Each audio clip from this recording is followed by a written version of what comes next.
BNP কেন এটা মনে করে যে তারাই 100 বছর আগামীতে ক্ষমতায় থাকবে এবং তাদের জন্য এই আইনটা হলে সমস্যা হবে। তো এটা তো জনগণের ভোটাধিকারের যে একটা ক্ষমতা আছে, এই ক্ষমতাকে তো অস্বীকার করা যে আমরাই বোধ থেকে যাব। আমরা এটাকে চিন্তা করে যদি সংস্কার হয় তাহলে তার দেশের সংস্কার হলো না।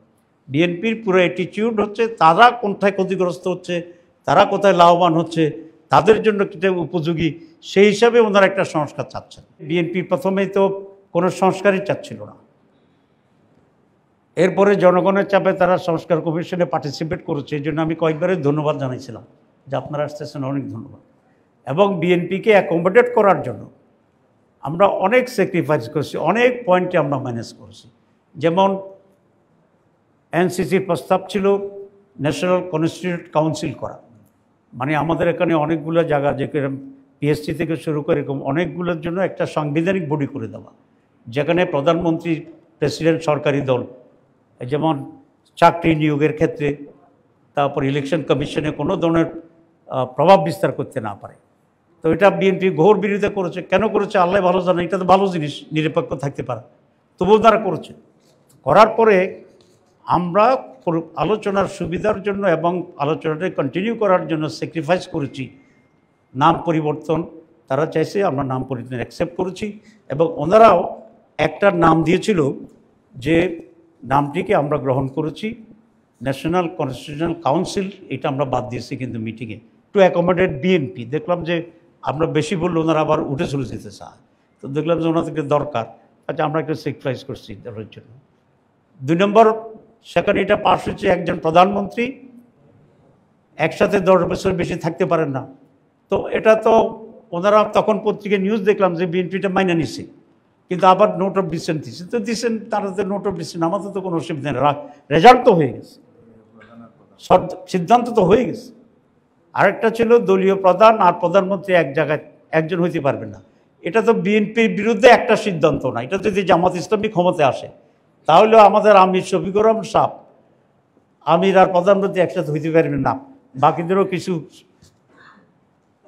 আচ্ছা ওটা বললাম না। তো সেই জন্য এটা বিএনপির জন্য সত্য, সকলের দেশের জন্য সত্য। কারণ আমরা ডিকটেটর আর চাচ্ছি না, আমরা ফেসিবাদ আর চাচ্ছি না, আমরা টাইরানি আর চাচ্ছি না, ক্ষমতার ডিস্ট্রিবিউশন চাচ্ছি। যেমন প্রেসিডেন্টের ক্ষেত্রে আমরা কিছু স্ট্রেনথেন করেছি, কিন্তু সেখানেও বিএনপির অনেক আপত্তি ছিল, আমরা সেখানেও কিছু পয়েন্টে এটাকে স্যাক্রিফাইস করে দিয়েছি। কথা হচ্ছে একজন দলের প্রধান এবং প্রধান হতে পারবেন, এটা তো বলছি। তো এটা বিএনপি কেন এটা মনে করে যে তারাই 100 বছর আগামীতে ক্ষমতায় থাকবে এবং তাদের জন্য এই আইনটা হলে সমস্যা হবে। তো এটা তো জনগণের ভোটাধিকারের যে একটা ক্ষমতা আছে, এই ক্ষমতাকে তো অস্বীকার করা যে আমরাই বোধ থেকে যাব। আমরা এটাকে চিন্তা করে যদি সংস্কার হয় তাহলে তার দেশের সংস্কার হলো না। বিএনপির পুরো অ্যাটিটিউড হচ্ছে তারা কোথায় ক্ষতিগ্রস্ত হচ্ছে, তারা কোথায় লাভবান হচ্ছে, তাদের জন্য কিটা উপযোগী, সেই হিসাবে ওনারা একটা সংস্কার চাচ্ছেন। তো এখন একটা দলের নিজস্ব দৃষ্টিভঙ্গিতে দেশের বিষয়ে সংস্কার করলে এটা তো আরও খারাপ সংস্কার হয়ে যাবে, দেশ তো আরও রসাতলে ডুববে। সুতরাং আমরা খুব স্পষ্ট বক্তব্য দিতে চাই যে ঐকমত্য কমিশন পরিশ্রম করে, রাজনৈতিক দলগুলো পরিশ্রম করে দেশের কল্যাণে আমরা সকলেই ছাড় দিয়ে যে ঐকমত্য কমিশনের কনসেনসাস হয়েছে রিফর্মসের ব্যাপারে, যেটাকে জুলাই চার্টার হিসেবে আখ্যায়িত হয়েছে, সেটার আমরা বাস্তবায়ন চাই পরিপূর্ণ। এখানে কোনো ব্যত্যয় ঘটলে জনগণ সেটাকে গ্রহণ করবে না। এই জন্যেই এই পর্যায়ে এক্সট্রিমিজম এটা বাদ দিতে হবে। বিএনপির সংবাদ সম্মেলনের আমি ড্রাফট পেয়েছি, একটা জায়গায় ওনারা লিখছেন যে আমরা কোনোভাবেই মানিব না। এখন তার বিপরীতে লোকেরা যদি বলে যে বিপরীত কিছু আমরা কোনোভাবেই মানিব না, তাহলে কি দাঁড়াবে? কোনোভাবেই মানিব না যোগ কোনোভাবেই মানিব না। পরিস্থিতিতে এদিকে চলে যাওয়াটা কি দেশের জন্য কল্যাণ হবে?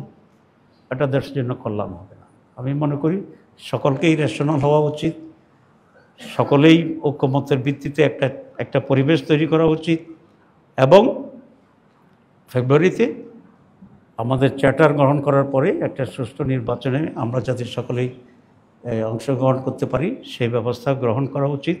সেক্ষেত্রে আমি সকল রাজনৈতিক দলের সহযোগিতা কামনা করছি এবং ইন্টারিম গভর্নমেন্টকে অনতিবিলম্বে আদেশ জারি, গণভোটের তারিখ ঘোষণা এবং ফেব্রুয়ারি নির্বাচনের সার্বিক প্রস্তুতি গ্রহণ করার জন্য আমরা উদাত্তভাবে আহ্বান আমরা জানাচ্ছি।